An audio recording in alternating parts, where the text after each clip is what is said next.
Boa tarde, Santa Catarina. Que bom, mais um encontro semanal com você. Você está gostando do nosso programa? Acesse o site saudeinfoco.med.br.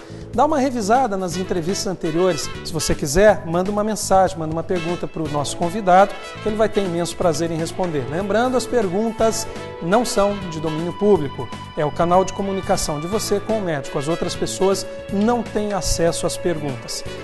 O que a gente vai abordar hoje? Hoje nós vamos falar de um tema muito importante, ao mesmo tempo preocupante, um problema de saúde pública mundial, o derrame, o AVC. Você sabia que a cada 6 segundos uma pessoa morre no mundo vítima de derrame? É isso aí, é um absurdo, né? Fique ligado, eu já vou voltar com o nosso convidado. Programa Saúde em Foco com Dr. Deviene. Oferecimento Card Clube. Card Clube, um clube de vantagens. Slaviero Benefits. Beneficiamos quem merece e precisa. Óticas Via Visão. Breve em Santa Catarina. Oftalmos. Clínica de Olhos. Olá, você sabia que a catarata é a maior causa de cegueira reversível no mundo? A visão embaçada e a sensação de nuvem no campo de visão podem ser um sinal da doença. O tratamento é simples, feito com uma cirurgia rápida e segura, e a recuperação muito tranquila. Entre em contato, nossa equipe vai ter imenso prazer em atendê-lo. Até o próximo encontro. Oftalmos Clínica de Olhos, especializada no tratamento de doenças oculares.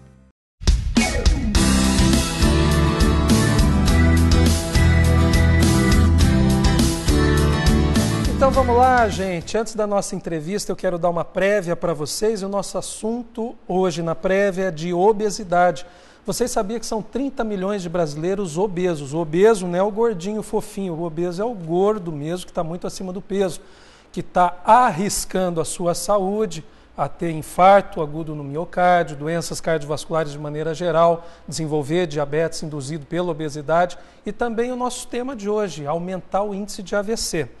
Segundo o Ministério da Saúde, que divulgou esses dados na primeira semana de novembro deste ano, são 15,8% da população de obesos. É muita gente, hein? Com a melhora do padrão do brasileiro, isso naturalmente acontece mesmo. E em 2006 nós éramos 11,4% de obesos. Ainda tem mais. Como tudo pode piorar, vamos aos índices aí. São 49% da população que estão acima do peso. Acima do peso não quer dizer aquele obeso mórbido, que está muito além do seu IMC normal. Vocês arriscam palpite? Quem é mais obeso, homem ou mulher? E aí, 2 segundos para responder. 16% das mulheres estão acima do peso, obesos, e 15,7% dos homens estão obesos. E lembrando, como eu já falei, predispondo a sua saúde a mais problemas de hipertensão, diabetes, doenças cardiovasculares e o AVC. E hoje eu tenho grande satisfação de apresentar para vocês o nosso entrevistado, o neurocirurgião da Clínica Neurológica de Joinville, Dr. Djalma Starle Jardim. A Clínica Neurológica, aliás, o ano que vem fazendo 40 anos de atuação na cidade. Djalma, grande satisfação de receber aqui no programa. Obrigado, Ademar. É um prazer estar aqui com você e com os telespectadores. Bem, tema de neurologia, ligado à neurologia, é o que não falta, né? Então eu queria começar abordando por uma das doenças que mais mata no país e no mundo, que é o AVC, o acidente vascular cerebral, vulgo o derrame. Djalma, conta um pouquinho para a gente aí, dá uma prévia a respeito do AVC, a importância do AVC e suas consequências para a população. Na verdade, a gente já tem chamado a atenção há muitos anos sobre a importância do acidente vascular cerebral, porque esta é uma patologia na qual o principal responsável é o próprio paciente.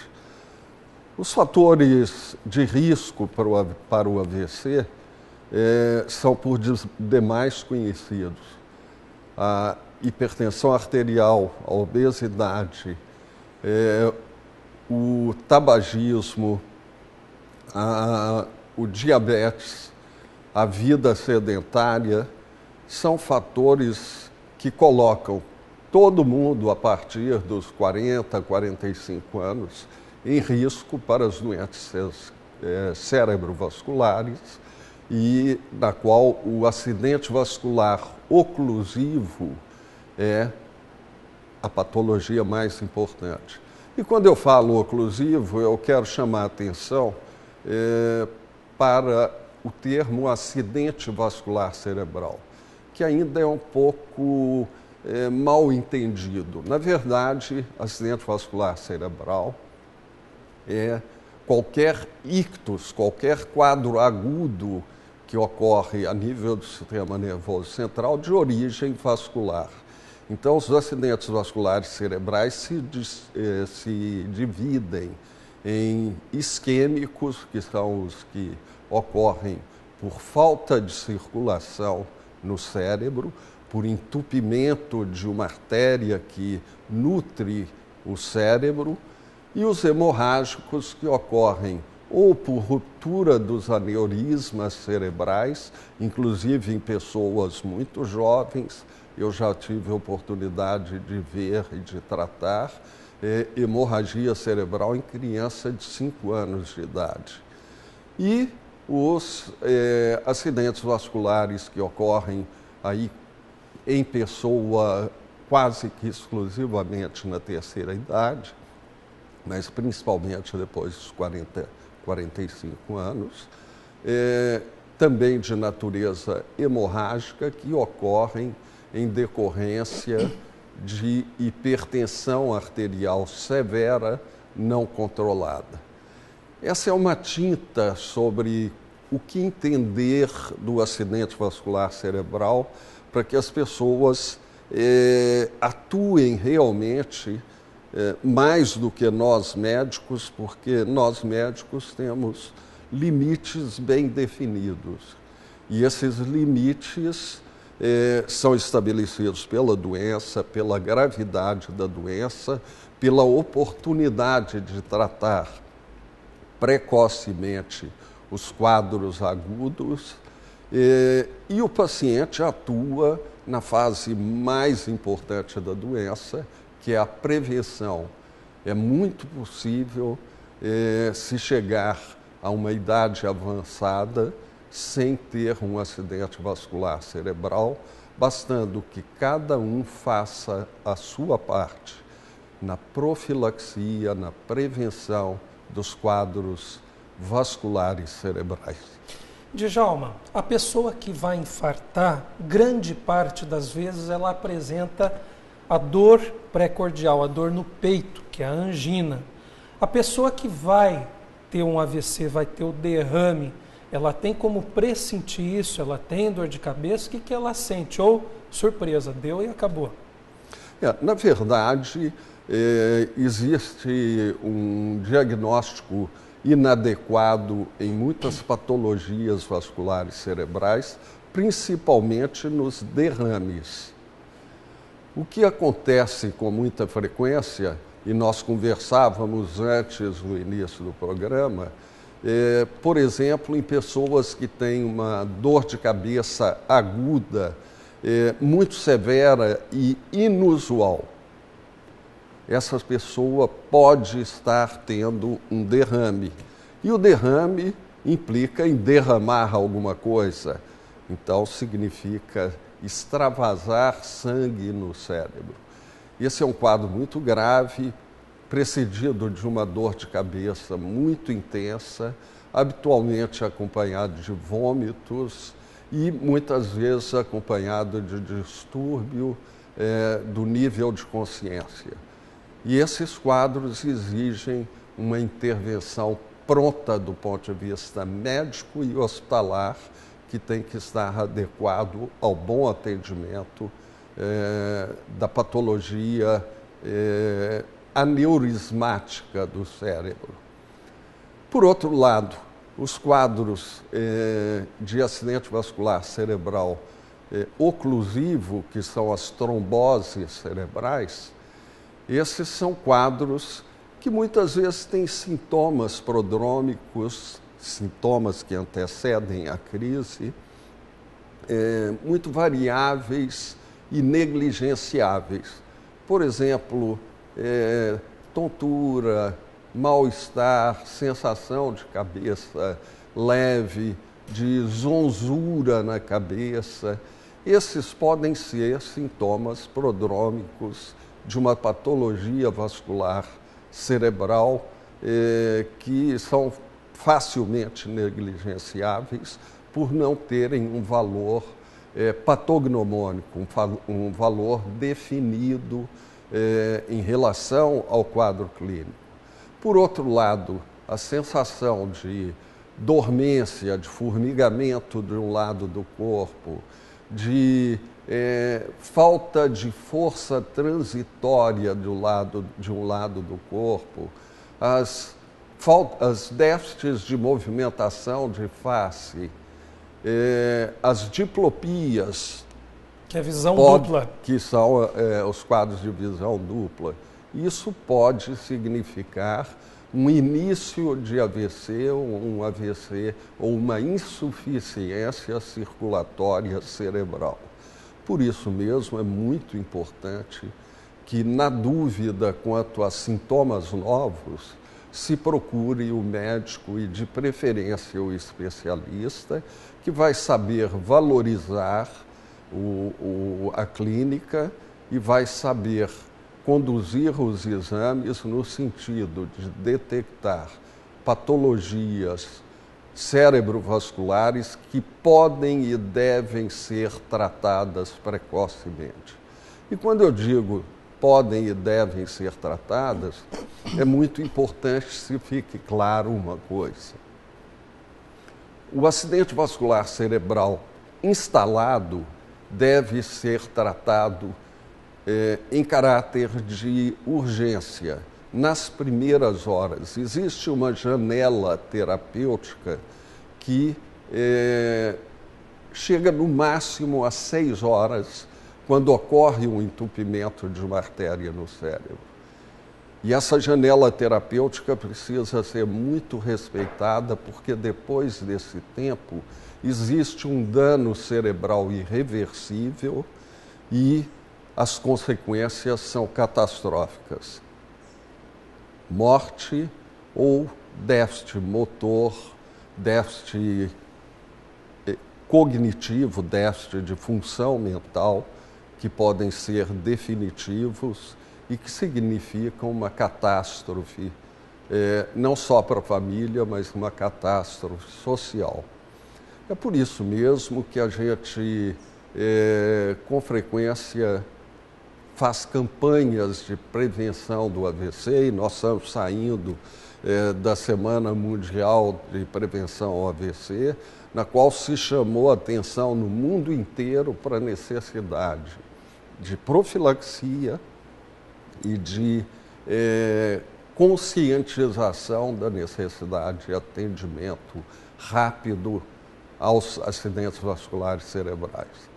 E quando eu falo sobre atendimento rápido, aí vem uma série de medidas terapêuticas que eu não sei se cabe a gente chamar a atenção hoje, mas é preciso que se haja consciência disso, porque essas medidas terapêuticas oscilam desde medicação endovenosa dadas no hospital até procedimentos endovasculares nos quais microinstrumentos são introduzidos através de artérias, da artéria femoral principalmente, e da perna, conduzidos até o cérebro, e a desobstrução mecânica dessas artérias é feita nas primeiras horas, sob pena da janela terapêutica ser perdida. É essa oportunidade que a gente tem. Eu queria que você explicasse uma coisa, inclusive, no nosso programa a gente bate muito na prevenção. O que a gente pode fazer para estar à frente, começar os primeiros sinais, ou antes mesmo de começar os primeiros sinais e sintomas do AVC, do derrame, o que a gente pode fazer depois do intervalo? Nosso tema de hoje, cirurgia para eliminar o óculos. É a cirurgia refrativa com laser, rápida e indolor. Para você, até nunca mais. E para você, até a próxima. Oftalmos Clínica de Olhos, especializada no tratamento de doenças oculares. Gente, a pergunta que ficou no ar então, para o Dr. Djalma Stale Jardim, neurocirurgião de Joinville, o que a gente pode fazer em relação à prevenção do AVC? Porque o melhor é não ter, não é verdade? Sem dúvida. Aliás, isso é válido para toda a área médica. Eu acho que os telespectadores vão ter a oportunidade de ouvir o doutor Cristiano depois, psiquiatra, e eu tenho certeza que ele vai abordar as coisas com um viés meu e da medicina, que é a profilaxia de todas as doenças. Prevenção é o melhor remédio. E o AVC não é fundamental no AVC que a prevenção seja feita. Então, tanto para a vida física quanto mental, é muito importante ter uma coisa que chama qualidade de vida. Hoje, para os meus pacientes, eventualmente os meus pacientes que estiverem me ouvindo, eles podem testemunhar que o maior volume de receita que eu dou no meu consultório é investir em saúde. Investir em saúde implica em investir em saúde física e mental. Uma pessoa obesa, uma pessoa com vida sedentária, é uma pessoa com maior predisposição a todas as doenças, inclusive o AVC. O diabetes é um alto fator de risco, porque o diabetes crônico leva a uma patologia vascular oclusiva progressiva que compromete a visão, compromete os rins e compromete toda a circulação cerebral, cardíaca e periférica. E quem convive com diabetes tem noção da gravidade desta doença.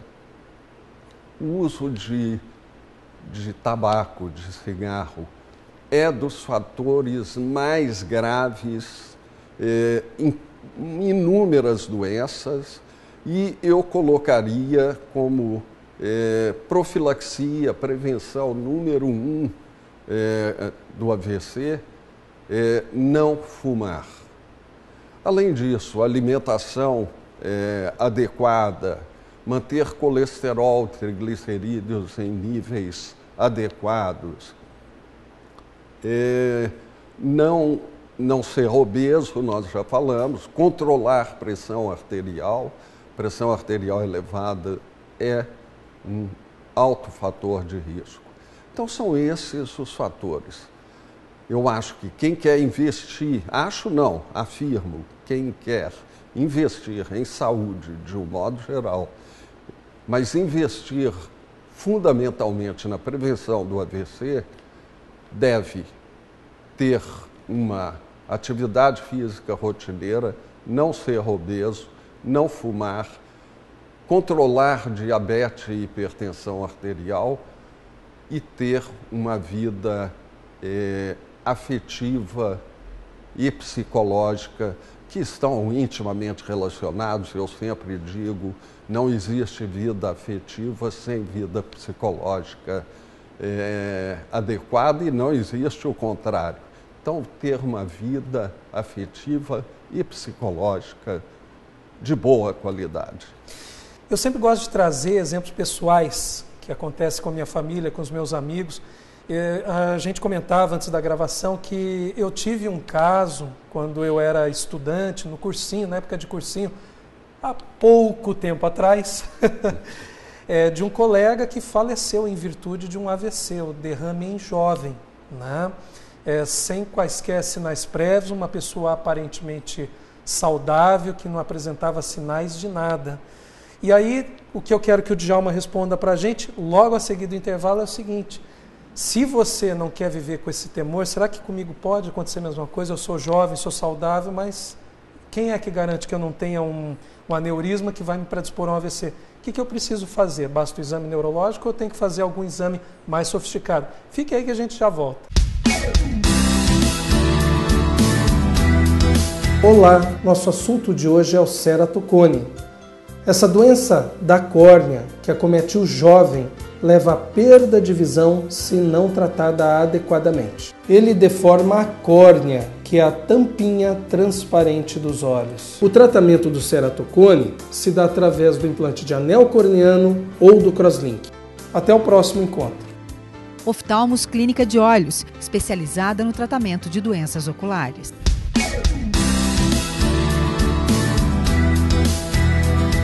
É isso, gente. Que prazer estar aqui de volta com o Dr. Djalma Starling Jardim, neurocirurgião da Clínica Neurológica de Joinville. A pergunta que eu tinha deixado no ar, nós temos como única medida preventiva, quer dizer, eu não quero me expor a um risco de ter um AVC, jovem ou não. O que eu preciso fazer? Basta eu ir no neurologista que eu já vou ter essa segurança ou não? Eu tenho que fazer um diagnóstico por imagem? O que você me diz, Djalma? Na verdade, é uma pergunta que exige uma resposta muito complexa. Teoricamente, se eu quiser saber se eu tenho um aneurisma cerebral, hoje eu tenho que fazer uma imagem, um exame por imagem das artérias do meu cérebro. Esse exame hoje pode ser uma ressonância magnética ou uma angiotomografia do cérebro. Até uns tempos atrás, a gente não tinha esse problema, porque o exame que a gente dispunha para fazer o diagnóstico de aneurisma era a angiografia cerebral por cateterismo, e era um exame invasivo que importava um certo risco e por isso mesmo não podia ser indicado sem uma suspeita efetiva de patologia vascular cerebral. Hoje, realmente, nós dispomos da angiotomografia e da angiorressonância. Mas esses são exames caros e que não existe nenhum país no mundo que possa disponibilizá-los para toda a população, a partir de criança até adulto em idade avançada, para se saber se tem ou não um aneurisma. Além disso, a história natural dos aneurismas cerebrais ainda é um pouco conhecida. E isso inclui, inclusive, a noção de aneurisma de novo, que surgiu não há muito tempo, quando a gente operava um aneurisma e algum tempo depois o paciente sangrava de novo e era um outro aneurisma. Isso significa que o aneurisma pode surgir num determinado momento da vida e não é uma patologia, vamos dizer, congênita. A pessoa não necessariamente nasce com o aneurisma. Então, teoricamente, o ideal seria que a gente dispusesse de um volume de recursos tão grande, que a gente pudesse submeter as pessoas a exames periódicos com avaliação da circulação cerebral, para avaliar não só os aneurismas, mas também as doenças oclusivas progressivas. Isso é impossível, a gente teria que enfrentar um problema bioético, inclusive, de ser equânime, de disponibilizar esses exames para toda a população, não só para a população com poder aquisitivo. E, além disso, a gente submeteria a população a um verdadeiro estresse contínuo, que significaria examiná-lo periodicamente alertá-lo constantemente para a necessidade de exames. Então, eu até estava pensando aqui enquanto você dava a resposta, porque a ressonância, acho que não implica em risco nenhum, ou não? Não, ressonância e angiotomografia não implicam em risco, mas implicam em alto custo. Alto custo quanto, Djalma? Eu normalmente não falo valor de procedimentos aqui no programa por uma questão até ética, mas de bom senso, porque as coisas podem mudar. Mas assim, porque para a saúde pública acho que seria realmente impossível isso, né? Mas se eu resolver fazer uma ressonância, eu estou desconfiado porque tem história de AVC na família, meu pai, meu avô, meu tio, mais não sei quem, eu quero fazer. Quanto que vai me custar? Esses exames custam entre R$ 800 e R$ 1.500. Isso os torna proibitivo para uma boa faixa da população. Sem dúvida. O país que tem um contingente de pessoas que às vezes mal têm o que comer, realmente fica um pouco pesado. Djalma, como nós estamos chegando no finalzinho do nosso programa, queria que você fizesse as últimas considerações, né, em relação ao AVC. Bom, em primeiro lugar, obrigado por me dar um espaço para fazer uma coisa que a gente da clínica já vem fazendo há muitos anos, que é brigar pela prevenção do AVC. Em segundo lugar, eu gostaria de alertar ao telespectador sobre a sua responsabilidade individual.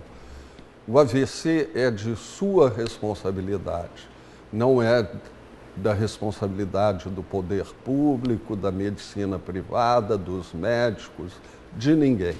Por isso mesmo, aqueles fatores de risco que eu chamei tanto atenção, fiquem atentos, por favor, a eles, porque você pode fazer o que é preciso para prevenir o AVC.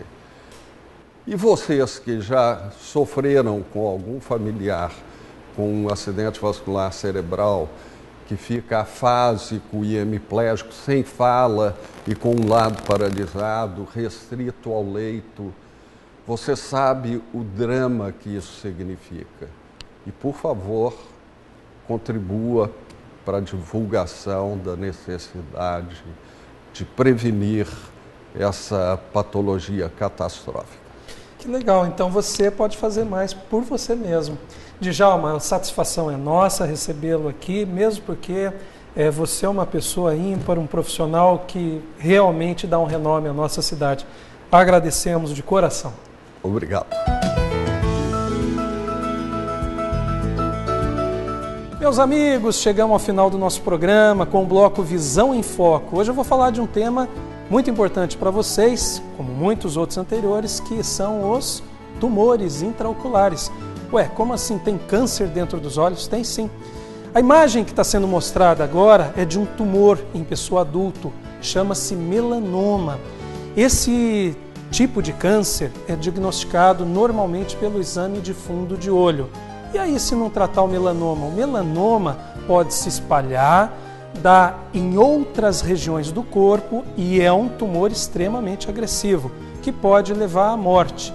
Tem também aquele tumor que dá um reflexo no olho das crianças quando a gente tira uma foto. Você já ouviu falar nisso?